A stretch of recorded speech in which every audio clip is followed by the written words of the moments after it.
hello Facebook यूजार्स लोगो नोंथांमोन दिनै आं नोंथांमोननो खिन्थागोन जे बुस्ट पोस्टआ मा फेसबुकाव नोंथाङा जिकुनु रिल्स फटक्स भिडिअस जिकुनु पोस्ट आपल'ड होयोब्ला बेयाव फटकनि राइट साइडआव गाहायाव बुस्ट पोस्ट होननाय ओंखारो आरो प्रमोट पोस्टबो ओंखारनो हागौ बाट बांसिनानो दा बुस्ट पोस्ट ओंखारो दा गोबाङानो सोंहरदोंमोन सिगां आं बिनि सोमोन्दै बे टपिकनि सायाव आं मोनसे पुराना भिडिअ बानायखांबाय दा आरो बायदि आपडेट फैनायलाय आं बे भिडिअखौ आरो बानायफिननाय जादों बुस्ट पोस्टआ मा दिनैनि भिडिअआव आं बेखौनो खिन्थागोन जे बुस्ट पोस्टखौ माबोरै इउज खालामनांगौ आरो बुस्ट पोस्टआ मा बिनि डिटेल्सखौ आं नोंथांमोननो एक्सप्लेन खालामना खिन्थागोन लोगोसे प्रेक्टिकेलबो आं खिन्थागोन जे बुस्ट पोस्टआव माबोरैहाय नोंथाङा मा बेनिफिट मोननो हायो बेनि गासैबो आं नोंथांमोननो खिन्थाजोबगोन अब्ला भिडिअखौ फार्स्टनिफ्राय लानानै जोबसिम नायलांगोन होननानै आं आसा खालामो लोगोफोर बेहाय आंनि फेसबुक प्रफाइलखौ बेयाव आङो अपेन खालामबाय अपेन खालामनानै जेब्ला गाहायाव फैयो अब्ला आङो मा आपल'ड होदों मा पस्ट होदों बेयो गासैबो बेयाव फैजोबबाय फार्स्टआवनो नोंथाङा बे पस्टनि गाहायाव मोनसे नुगोन नोङो सी इनसाइट्स एन्ड एड्स ओमफ्राय राइट साइडआव दं बुस्ट पोस्ट अके जोङो दा बुस्ट पोस्ट माने नोंथाङा गोदान भिउआर्स बा पुराना भिउआर्स जिकुनु नोंथाङा नोंथांनि भिडिअस बा फटोसखौ प्रमोट खालामनाय बेयाव माने बाजेट सेट खालामनांगोन नोंथाङा माने फैसा होनानै रां होनानै नोंथाङा पेड प्रमोशन खालामनांगोन नोंथांनि भिडिअसखौ हमना ला नोंथांनाव भिडिअसफ्राव भिउस फैया बारा फलोवार्स फैया नोंथांनि रिचआ माने बिराद डाउन जालांबाय अब्ला नोंथाङा गावनो पकेटनिफ्राय रां होनानै फेसबुकखौ एड्स सालायहोनो थाखाय नोंथाङा एड्स बायनांगोन माने नोंथांनि भिडिअसखौ गुबुन अडियन्सफोरनो देखायहैनांगोन होमब्लासो नोंथांनाव फलोवार्स बारायगोन भिउस बारायगोन रिच बारायगोन बेफोरबायदि आरो बे नोंथाङा बाजेट सेट खालामनांगोन बेसेबां रांजों बेसेबां मोनो आरो बेसेबां रां होयोब्ला बेसेबांसिन फलोवार्स नोंथाङा गेन खालामनो हागोन रिच खालामनो हागोन बे भिडिअनि गेजेरजों आं नोंथांमोननो खिन्थालांनि बिनि सिगां नैबेयाव दङ लेफ्ट साइडआव दङ सी इनसाइट्स एन्ड एड्स बेखौथ' नोंथांमोना मिथिखायो जानांगौ नोंथांनि चेनेला नोंथांनि फेसबुकआ मनेटाइज जाबायब्ला नोंथाङा बबेबा आर्निं सर्सनिफ्राय बबेबा टुल्सनिफ्राय जेनेबा एड्स अन रिल्स बनास बा इनस्ट्रीम एड्स बेफोरनिफ्राय नोंथाङा आर्निं खालामबायब्ला नोंथाङा बे पस्टनिफ्राय बाय डिफल्ट बियो अट'मेटिकलि बेयो सी इनसाइट्स एन्ड एड्सआ मोनफ्रोमबो पस्टआवनो थाखायो बे पस्टनिफ्राय नोंथाङा बेयाव क्लिक खालामनानै बेसेबां आर्निं खालामदों बेसेबां रिच बेसेबां मा बे इनिलेटिक्सखौ नोंथाङा बेयावनो नायजोबनो हायो जेरै हमनानै ला टटेल इनसाइट्स बेयाव क्लिक खालामोब्ला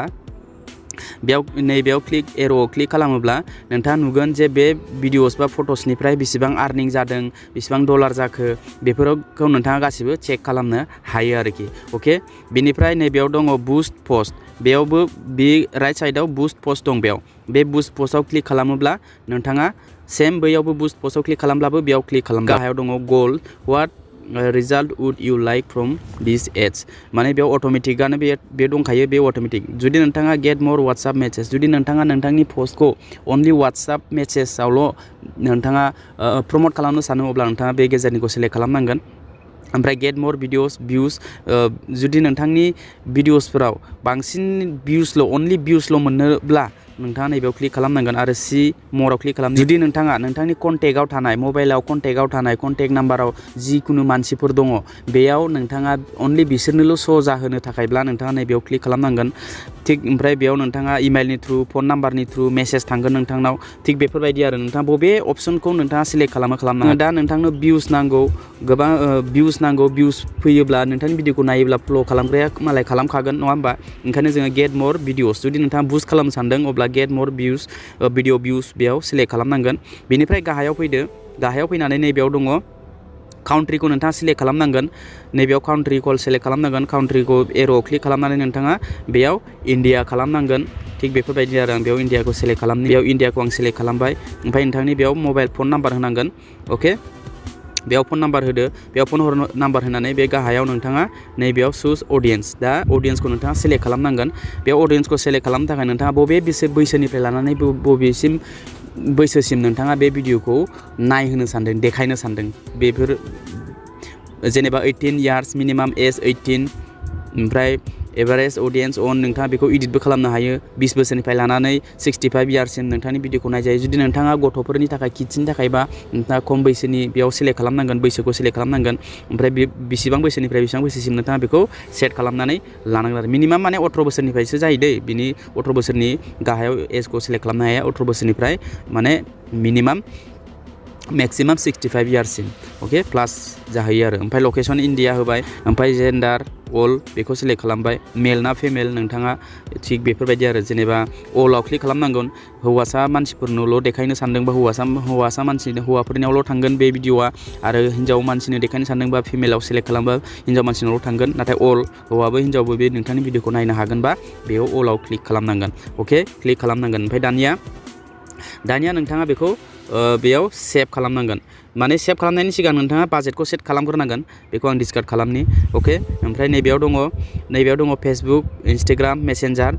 बेखौबो टिक मार्क होजोबनांगन बे टिक मार्क गैयाबा नोंथाङा बेखौ टिक मार्क होजोबनांगन बेखौ टिक मार्क होजोबोब्ला नोंथाङा बेयाव बाजेटखौ सिलेक्ट खालामदो दाना बेयाव 433 नि जुदि नोंथाङा बायनो 433 आव नोंथाङा प्रमोट खालामनो सानदों अब्ला नोंथाङा 433 बेयाव अट'मेटिकलि सेट जाना दङ बाट नोंथाङा बेखौ 100 थाखानिबो मिनिमाम 80 थाखानिफ्राय लानानै 80 थाखानि नोंथाङा पे खालामनानै नोंथाङा नोंथांनि भिडिअसखौ प्रमोट खालामनो सानदोंब्ला बेयाव नोंथाङा 80 थाखायाव नोंथाङा 1100 माने 1.1K निफ्राय 3K सिमनि गेजेराव नोंथाङा नोंथांनि भिडिअसखौ माने रिच मोनगोन आरो नोंथाङा 1.1K निफ्राय 3.1K सिम नोंथाङा रिचखौ मोननो हागोन आरोखि जुदि 80 रुपिसनिबा ओमफ्राय जुदि बेफोरबायदिनो 300 400 500 बिदिनो माने बाजेटखौ सेलेक्ट खालामोब्ला नोंथाङा बेनि मथे बेयाव रिचखौबो इसेबांखिनि 400 नि नोंथाङा बाजेटखौ सेलेक्ट खालामोब्ला 5.3K नोंथाङा मिनिमाम रिचखौ मोननो हागोन आरो 15K सिम अब्ला नोंथांनि भिडिअसखौ जाय मोजां मोनो बे नोंथांखौ फल' खालामगोन आरो भिडिअ रिचबो मोनगोन नोंथांनि फेसबुकआबो प्रफाइलानो जा पेजानो जा बेबो ग्र' जागोन आरोखि नोंथाङा जुदि नोंथांनि फेसबुक प्रफाइल आरो पेजाव जुदि भिउस बेफोरबायदि फलोवार्स बारायथाराखैब्ला गावनो बेफोरबायदि फैसा होनानै गोबाङानो बेफोरबायदि प्रमोट खालामनानै लायो आरोखि बिनिफ्राय नोंथाङा बेयाव बेसेबांसिम सोलिगोन बेयाव डेट दङ टाइम दङ दिन दङ बेसेबांसिम नोंथाङा बेसेबां पे खालामोबा खैदिन थागोन बे एड्सआ बिदिनो आरोखि माने बे रिच जेसेबांखिनि बेयाव रिच होदोंना बेसेसिम मोनहोथारगोन आरोखि फेसबुकआ अके नोंथाङा आरो बे नोंथांनि भिउसआ फैनाया बेयो एकदम रियेल जागोन फेक नङा आरो नोंथांखौ जाय फल' खालामगोन बेबो फेक नङा बेबो एकदम जेन्युइन एकदम रियेल जागोन आरोखि बिनिफ्राय गाहायाव दङ पेमेन्ट मेथड नोंथाङा दा बेयाव पेमेन्टखौ सिलेक्ट खालामनांसिगोन पेमेन्ट मेथड खालामनो थाखाय नैबे एर'आव क्लिक खालामनांगौ एर'आव क्लिक खालामनानै नोंथाङा नैबेयाव I have an ad credit to claim बेयाव टिक मार्क होनानै नोंथाङा नेक्स्टआव क्लिक खालामो बेयाव नामखौ होनांगोन ओमफ्राय एटिएम कार्ड नाम्बार ओमफ्राय नोंथांनि इयार ओमफ्राय CVV क'डखौ बेयाव होनानै सेभ खालामब्लानो बेयाव उनाव अट'मेटिकलि बुस्टनि अपसनाव क्लिक खालामबा बेयो बुस्ट जाहैगोन आरोखि अके दा खोथाया नोंथांना बे बेनिफिटआ बेनो नोंथाङा भिउस मोनगोन रिच मोनगोन ओमफ्राय फलोवार्स मोनगोन आरोखि नोंथांनि हिसाबै नोंथाङा सेलेक्ट खालामोब्ला दा गोबाङानो फेसबुकआव नोंथांमोना नुनो हागौ बबेबा एड्स फैयोब्ला बेखौ लार्न मरनि अपसन गाहायाव मोनो सोरबाबा डाइरेक्ट कल नावनि अपसन होनानै लायो सोरबाबा डाइरेक्ट बुक नावनि अपसन होनानै लायो थिग बेफोरबायदिनो आरोखि नोंथाङा गावनि हिसाबै नोंथाङा बेफोरखौ सेलेक्ट खालामनानै लानांगोन आरोखि स' लोगोफोर नोंथांमोना नायनो हागोन बेयाव कल्स नावनि अपसन दङ बेयाव डाइरेक्टलि डिजिटेल क्रिएटर बेयाव आङो डाइरेक्ट कल्स नावनि अपसन होनानै दोनदों बेयाव आं नाम्बार होदों थिग बेफोरबायदिनो फर एग्जाम्पल आरो बियो बे एग्जाम्पल नैबे नोंथांमोना नायनो हागोन बेयाव ग्र' इउटुब चेनेल इन 2025 नि सोमोन्दै मोनसे भिडिअ बानायदोंमोन ना बे आंनि भिडिअखौनो फर एग्जाम्पलनि थाखाय बेयाव होदों आरोखि नोंथाङा बेफोरबायदि दा बे भिडिअखौ नायनानै मोजां मोनगिरिफ्रा माबा मोनसे मिन्थिनो लुगैदोंब्ला डाइरेक्ट नैबे कल नावआव क्लिक खालामब्लानो आंनाव फना फैगोन आरोखि जेसेबांखि जेरावखि थानानै कल हरा मानो आंनाव फैगोन आरोखि बे भिडिअखौ नायनानै मोजां मोनदोंब्ला बा माबा मोनसे मिन्थिनो लुगैदोंब्ला आंखौ डाइरेक्ट कन्टेक्ट खालामहरगोन बेयाव आं माबा मोनसे प्रडाक्टखौ प्रमोट खालामोब्लाबो बे प्रडाक्टखौ बायनो थाखाय बे बिथाङा आंखौ कल खालामहरथारगोन आरो थिग बेबायदिनो बेफोरबायदि फेसबुकआव एड्स देखायनोब्ला निजानो फैसा होनांगौ गावनि पकेटनिफ्राय फैसा गारनांगौ लोगोफोर अके अब्लासो नोंथाङा बेनिफिट मोनगोन थिग बेफोरबायदिनो आरोखि नाथाय जों दा मोजां पस्ट